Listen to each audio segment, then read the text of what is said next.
है ना अभियान। GoDaddy के नेम सर्वर्स कैसे अपडेट करते हैं डोमेन के, वो हम देखेंगे।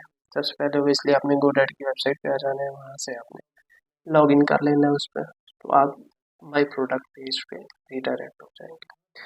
वहाँ पे आपने अपनी डोमेन सेलेक्ट करनी है, जो डोमेन आपने जिसके नेम सर्विस वगैरह अपडेट करने हैं उसको सिलेक्ट कर लेता हूँ। उसके बाद जो है आपने आ जाना है क्विक लिंक्स के नीचे मैनेज डोमेन सेटिंग्स या व्यू डोमेन सेटिंग्स पे भी आप क्लिक कर सकते हैं। तो यहाँ पे आपने DNS में जाना है। DNS के अंडर में आपको एक ऑप्शन मिलेगा नेम सर्वर्स का, तो यहाँ पे आपने आ जाना है।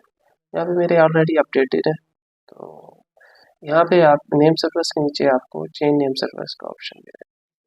इसमें जो है अब आपने अपने ऑन नेम सर्वर्स जो भी आपको प्रोवाइड किए जाएंगे वो आपने यहाँ पे कॉपी पेस्ट कर देने हैं। सम टाइम 2 से ज़्यादा होते हैं तो आप यहाँ पे ऐड नेम सर्वर पे क्लिक करके वो भी ऐड कर सकते हैं, ठीक है।